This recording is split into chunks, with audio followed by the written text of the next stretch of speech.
We have Shona Chandler, who is a consultant. She's based here in Sydney, Australia. Her expertise is in communication, project and team management. She's got over 30 years of experience in human resources and cultural change management. Her skills include facilitation, training and development, analysis and strategic design. Her experience includes consulting internationally throughout Asia, India and America, and she's delivered programs and workshops to over 20,000 people.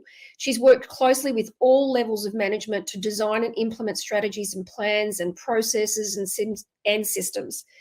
She's worked extensively with the government departments, private sector, not-for-profit organisations and charities, and she has a degree in HR from Sydney University in Technology. Honestly, this woman for me is an extraordinary human being who has a massive impact in the world, and has been for many years a mentor of my own. So it is just with such delight that I'm able to introduce Shona Chandler. Please give her a warm welcome. Thank you, Kylie. I was fairly impressed with what you just said about me. It didn't sound like me at all, though. Look, I woke up this morning and I said to my daughter, I think I'm just going to tell them the truth.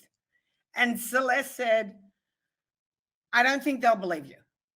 You know, who you are right now has nothing to do with who you were.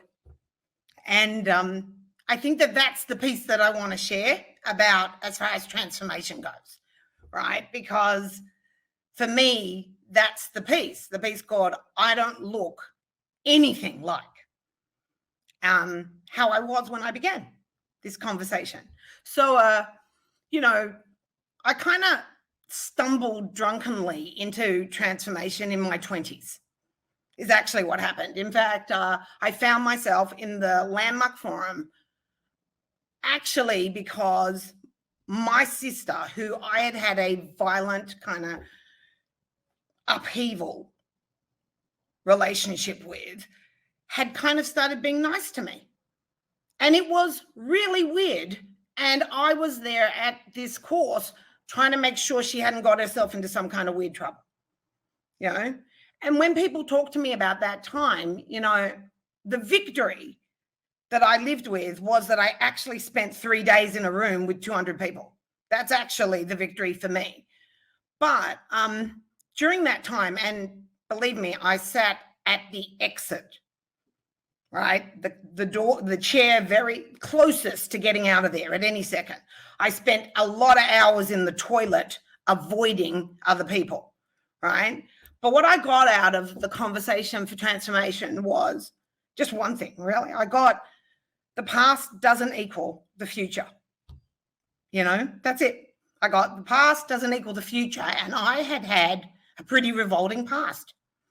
You know, I had a past which was full of high-risk behavior, being a criminal, fighting with my family, kind of doing whatever job you needed to do to get by, that kind of a past, right? And pretty much all I knew about myself was that I could survive and that I was certainly not going to inflict my life on anyone else. You know, and I discovered transformation. The past didn't equal the future. And what became available was, you know, I suddenly got a future. Like I didn't have to be that. I didn't have to be what I was the sum of. Right? So for me, transformation was really about, if you don't have to be the sum of what you are, what could you be? And the answer is anything. So from then, you know, I'm now 55. My life has been a demonstration of you can be anything, right? And, you know, I'm pretty ordinary.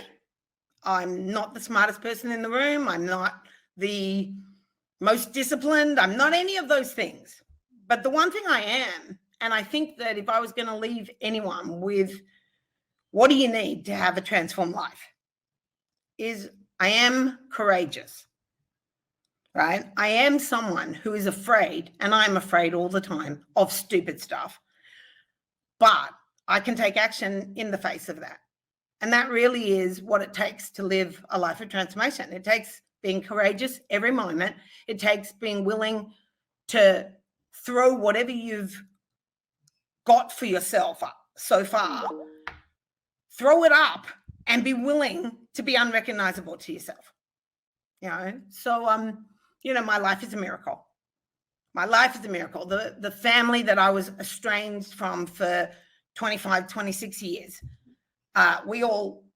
it's ridiculous how close and intertwined we are. Those children that I was never going to have because I was never going to repeat the cycle of abuse, my children are just a gift, right?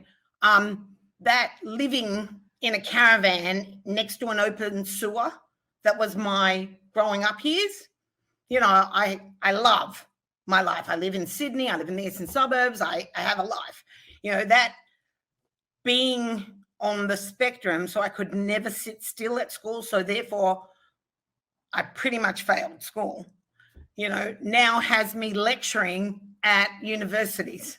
It's freaky crazy, my life. But really, it's a step-by-step moment about confronting that who I am is a function of my word and nothing else, and that the past does not equal the future.